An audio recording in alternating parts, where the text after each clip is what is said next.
bed.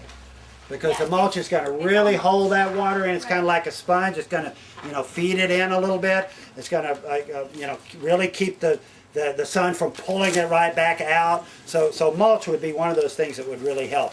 The more of a slope that you have, the more likely you're going to have to go to more efficient sprinklers or soaker hoses. Generally, I don't think of soaker hoses as being a great way to water trees. But just last week, I went out to Mount Gainer. Y'all know where that is in Hays County? Boy, you talk about a parched country. It's just parched out there. This lady lived on Onion Creek. I mean, there's the creek right there. Well, it's not a creek. It's a dry creek bed. Over the years, she had planted, this is an elderly lady. She's in her 80s. She had planted cypresses on both sides of the creek right on her place. Well, they're reddish brown right now. They're really dry. A lot of ball cypresses are reddish brown. What I would call dryland cypresses that aren't, in the water. And those trees do a lot better than we used to think they would. Well, what this woman was doing, and she, she was worried about them, but she had found some soaker hoses, and she was stretching a hose all the way from her one faucet that she had out to these cypress trees. And, every day or two, she was moving this she had 2 or 3 soaker hoses connected together, and she was putting them out under the branch lines of her tree and turning those on, leaving them for several days. She was going to save those trees that way. If she didn't water those trees next year, they'd probably be dead. As it is now, they're probably going to stay rusty red this year, but they're going to live and they're going to make it. And so that with her soaker hoses, she was saving her trees. Normally, soaker hoses only soak out about 12 to 18 inches on both sides of the soaker hose. So that's like this. If that's all you got, your tree's going to be really happy to get it. And you're going to keep it from dying and keep it from getting, really very stressed out by doing that. It becomes a lot more work. But for some people, that's what they're going to have to do. I am meeting people that live in water districts, and they're already being told, you may not be able to water anything outside in the future. That's around here. I mean, that just... we feel like we have a right to water by a handheld hose forever. And, my thing about that is that, you've heard how I feel about trees. I lumped it with my daughters and my granddaughter. Hey, listen, I'm going to water my trees to save them. That's just the way it goes. And, and I'm going to figure it out. Everybody's got to figure it out. Everybody's on a different kind of, how much water you got, how much you can use, prioritizing it with, washing your hair, things like that. Yes, sir. Well, how about a root feeder? Because that tree that I brought you the limbs on, when the builder built it, it's bermed up about this high, so the water. I can leave the hose out there forever, and it just runs off into the street. So I bought a root feeder. It's very labor intensive, but I've been going around. Well, root feeder meaning a metal rod that has some holes in it. Yeah. You stick to a hose.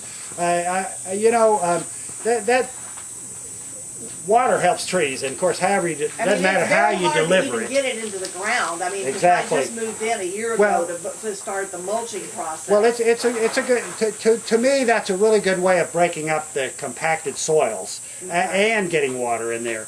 And I think one of the things we've learned this summer is that let's don't plant shade trees on berms anymore, because you're just asking for it. I mean, you talk about drying out. If you got a tree root that's in the soil, well, at least it's got all that soil kind of buffering it and helping it maybe hold some moisture in there. But you put a tree up on a berm, I mean, it's like, the sun's getting to it from all directions, just drying those things out. I've had to tell several people just in the last few weeks that their tree, on berms, was not going to make it because they were just already too stressed.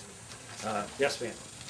I don't know what they're called. If there's something that you can put around a tree, it's like a bag or something. Yeah, it's a Tree Gator is a brand name. Well, I think that for new young trees that you have a really hard time, getting water to, it's a really good way of getting water to them. This is y'all may have seen them. They're starting to use them in Zilker Park right now.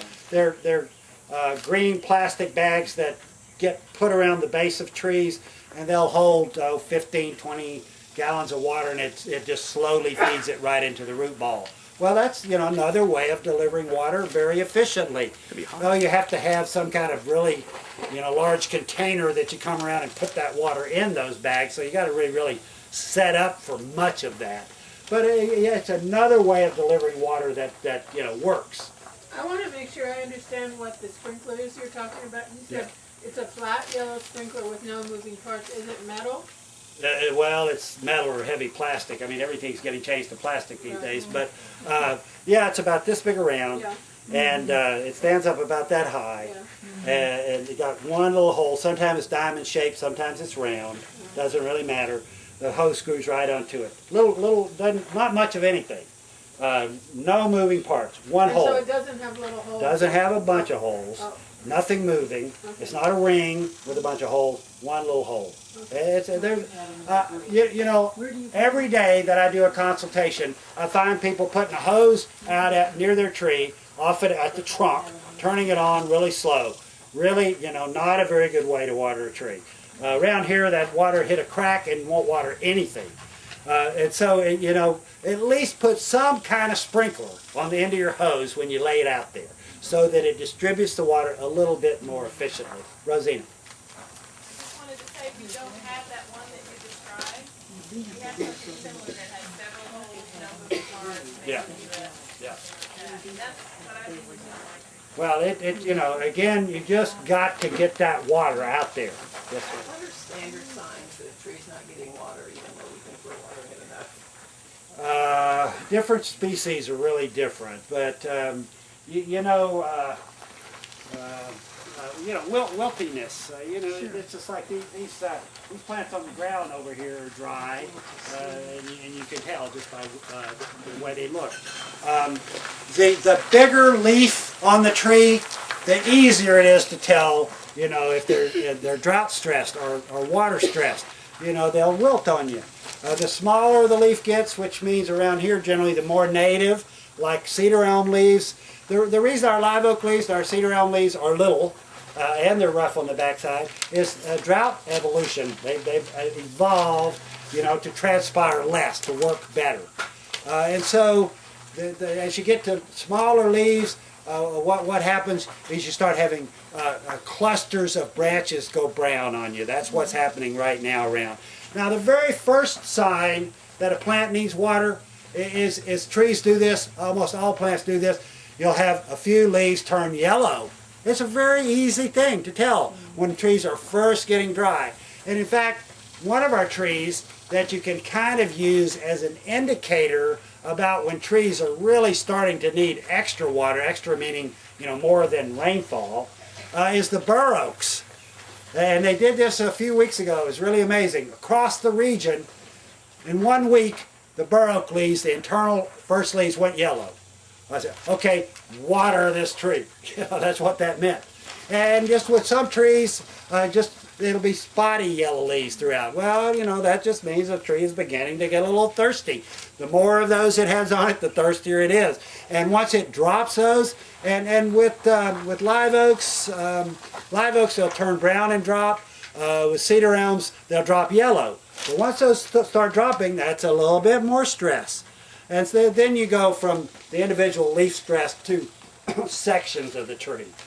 I've seen the tips of the branches that have like 3 leaves on it that have dropped off, and the tree looks like it's. Yeah. Well, and that there's a number of things that could cause that. There's, our live oaks get these little dead leaves on the end. It's technically a disease, but it's really minor and it doesn't matter. It's called Diplodia tip blight.